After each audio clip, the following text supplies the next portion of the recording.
Assalamualaikum warahmatullahi wabarakatuh. Hai semuanya, pada pertemuan kali ini kita akan membahas mengenai sistem reproduksi pada manusia. Baiklah, sebelum memasuki materi, di sini saya akan memperkenalkan diri terlebih dahulu. Saya Arina Ventalestari dengan NIM 2030207087 dari kelas Pendidikan Biologi 2. Apa yang dimaksud dengan sistem reproduksi? Sistem reproduksi atau sistem genital adalah sistem organ seks dalam organisme yang bekerja sama untuk tujuan reproduksi seksual. Organ reproduksi manusia. Berdasarkan cara perkembangbiakannya, manusia tergolong vivipar dengan fertilisasi internal. Ditinjau dari jenis kelaminnya, manusia dapat dibedakan menjadi pria dan wanita.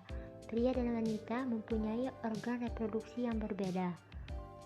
Baiklah, organ reproduksi manusia itu dibagi menjadi dua macam. Yang pertama itu organ reproduksi pada pria.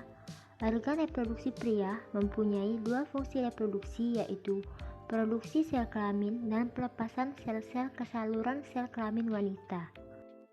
Sistem reproduksi pada pria terdiri atas beberapa bagian. Yang pertama itu ada tulang kemaluan, vas deferens, vesicula seminalis, kandung kemih, kelenjar prostat, penis, uretra, epididermis, testis, dan yang terakhir itu ada skrotum.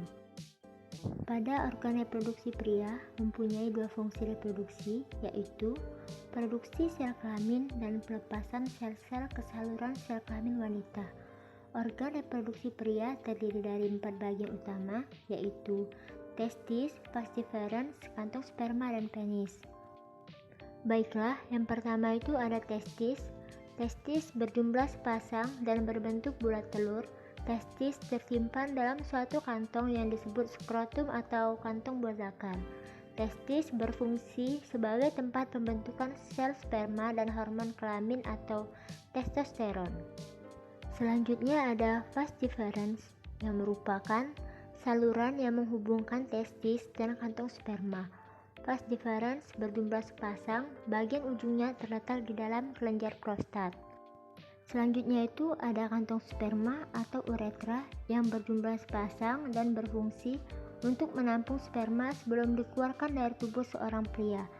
Dan yang terakhir ada penis, di mana di dalam penis terdapat uretra yang berfungsi sebagai saluran urin dan sebagai saluran sperma. Organ reproduksi yang kedua yaitu organ reproduksi wanita. Organ reproduksi seorang wanita terdiri atas ovarium atau induk telur, oviduk atau tuba falopi, dan vagina. Pada organ reproduksi wanita terdapat beberapa bagian. Yang pertama ovarium, tuba falopi, infundibulum, uterus atau rahim, endometrium, cervix, dan yang terakhir vagina. Yang pertama itu ovarium. Ovarium berjumlah sepasang dan berfungsi menghasilkan sel telur atau ovum. Ovarium terletak di rongga perut di daerah pinggang kiri dan kanan. Ovarium diselubungi oleh kapsul pelindung dan mengandung beberapa folikel.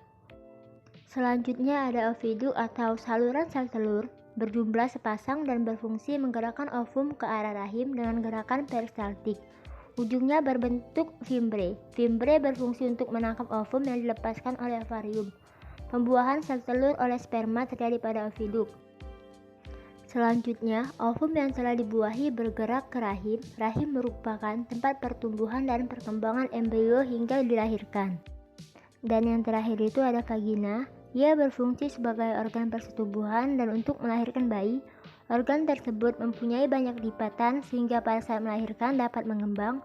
Dalam vagina terdapat lendir yang dihasilkan oleh dinding vagina dan kelenjar Bartolini. Proses reproduksi pada manusia. Manusia berkembang biak secara seksual dan pada saat tertentu akan membentuk sel gamet. Sel kelamin yang dibentuk pria disebut sel mani atau spermatozoa, sedangkan pada wanita disebut sel telur atau ovum. Proses pembentukan spermatozoa disebut spermatogenesis, sedangkan pembentukan ovum disebut oogenesis. Seorang wanita mampu memproduksi sel telur setelah masa puber sampai dewasa, yaitu sekitar umur 12-50 tahun. Setelah sel telur masak, dinding rahim menebal dan banyak mengandung pembuluh darah. Pembuahan didahului oleh peristiwa ovulasi, yaitu lepasnya sel telur yang dimasak dari ovarium. Zigot yang telah berada di rahim akan terus tumbuh dan berkembang menjadi embrio sampai dilahirkan. Masa kehamilan manusia sekitar 9 bulan 10 hari. Di dalam rahim, embrio mendapat makanan dari tubuh induk melalui plasenta atau ari-ari. Embrio di dalam rahim dilindungi oleh selaput pembungkus. Yang pertama itu amnion. Ialah selaput yang membatasi ruang tempat terapannya embrio. Dinding amnion mengeluarkan getah untuk menjaga embrio agar tetap basah dan menahan goncangan. Yang kedua, konon. Selaput yang berada di luar amnion, konon dan allantois akan tumbuh membentuk jonjot melalui plasenta. Yang ketiga, saccus vitellinus.